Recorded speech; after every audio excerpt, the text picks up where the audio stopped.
Days of Our Lives spoilers Thursday, February 12th. EJ's dinner invite Chad shocks Kat, Stephanie, and Alex Elope.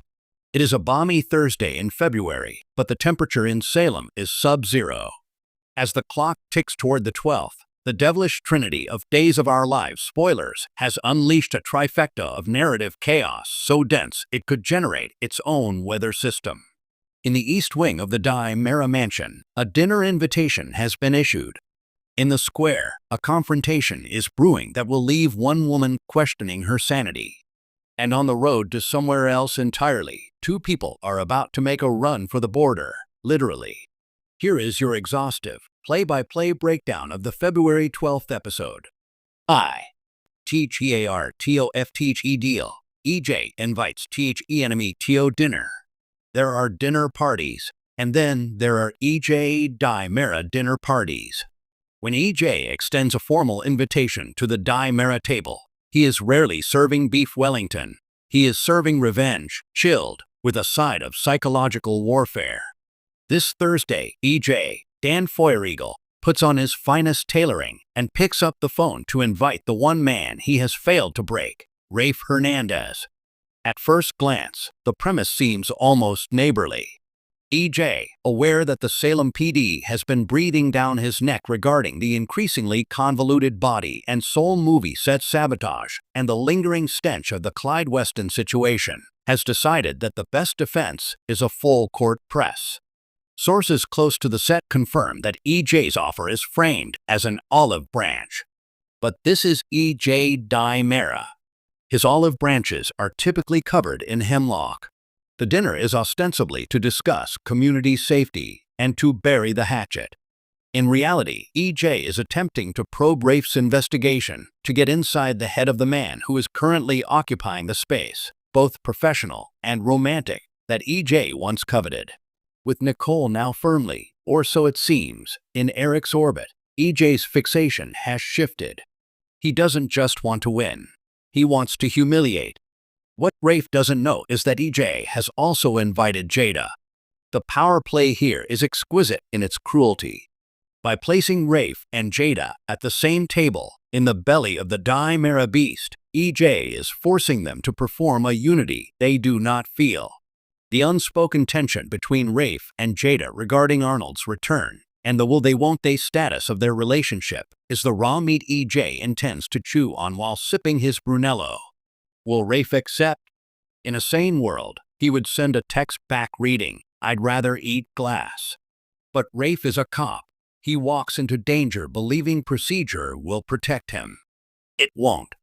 Prediction: the dinner will end with raised voices, a slammed door, and EJ smirking into his espresso.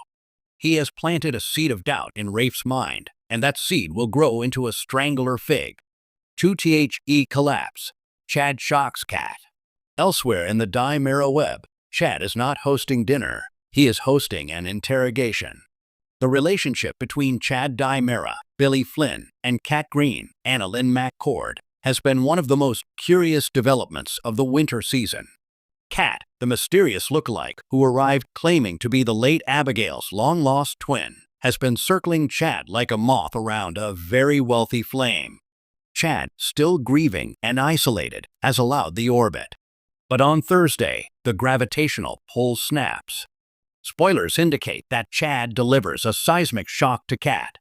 The exact nature of this shock is being held close to the vest by the writers, but the context clues are damning. Is it romantic?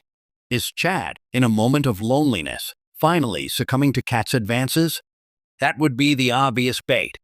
However, the word shocks implies a sudden, violent revelation, not a tender kiss. The more compelling theory, and the one gaining traction among back-channel set sources, is that Chad has finally done the legwork. He has been distracted, yes, but Chad Dimera is not a fool. He knows that twins don't just materialize out of thin air years after a death. He knows that Kat's timing, coinciding with a major studio production in town, is suspicious. Our sources suggest that Chad's shock is not, "I want you," but rather, "I know who you really are." If Chad has uncovered Kat's true identity, or at least a concrete thread linking her to a larger scheme involving the body and soul movie, then Thursday represents the beginning of the end for this imposter. The tragedy, however, is that Kat may have started to believe her own lie. She may have actually fallen for the widower and the children she has infiltrated. When Chad lowers the boom, the look on her face won't just be the shock of being caught. It will be the shock of realizing she has lost something real. 3THE getaway, Stephanie and Alex elope. And then there are the lovers. In a week dominated by Dimera darkness, the story of Stephanie Johnson, Abigail Klein, and Alex Kyriakis, Robert Scott Wilson, offers a flash of impulsive, reckless light. After weeks of navigating the wreckage of Stephanie's feelings for Everett/Bobby and Alex's constant foot-in-mouth syndrome, the pair has finally reached a tipping point. According to the spoilers, Stephanie and Alex decide to elope. Let that sink in. Not get engaged. Not discuss the future. Elope. This is the most Kyriakis thing Alex has ever done. The man who couldn't commit to a haircut is now sprinting toward a chapel. And Stephanie, the grounded Johnson girl, is sprinting right alongside him. The elopement is framed as romantic, a spontaneous declaration that they don't need the approval of Salem or their dysfunctional families. And on the surface, it is. There is something undeniably electric about two people saying, "Forget the guest list, forget the seating chart, let's just go." But the shadow hanging over this shotgun wedding is tall, dark, and suffering from dissociative amnesia. Everett Lynch, or is it Robert, is still breathing Salem air. His story is far from over. While Stephanie may believe she has closed that door, the narrative rarely allows such clean breaks. An elopement performed in haste often leads to a repentance conducted at leisure.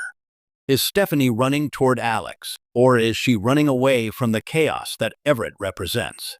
And is Alex truly ready to be a husband, or is he simply terrified of losing her to the ghost of her ex?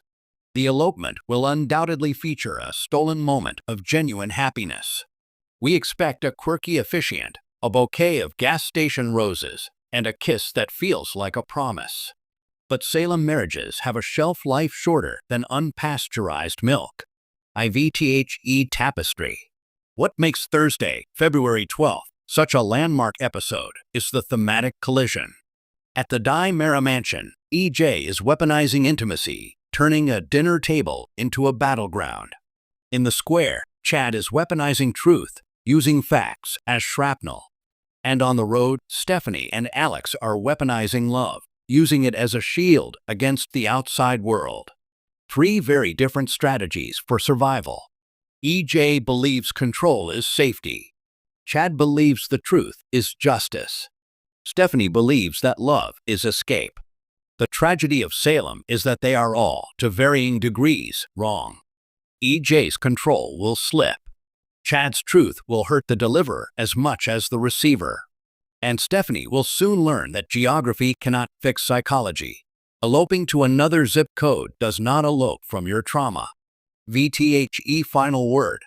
As the credits roll on Thursday's episode, viewers will be left with three cliffhangers of varying volume.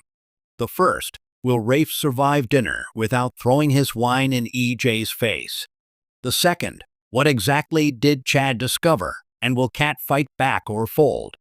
The third, did Stephanie and Alex actually make it to the altar, or did someone, perhaps a man with two names, arrive just in time to object? The beauty of Days of Our Lives is that even the smallest decision, a dinner invite, a private conversation, a road trip, can alter the genetic code of the show. Buckle up, Salem. Thursday isn't just another day.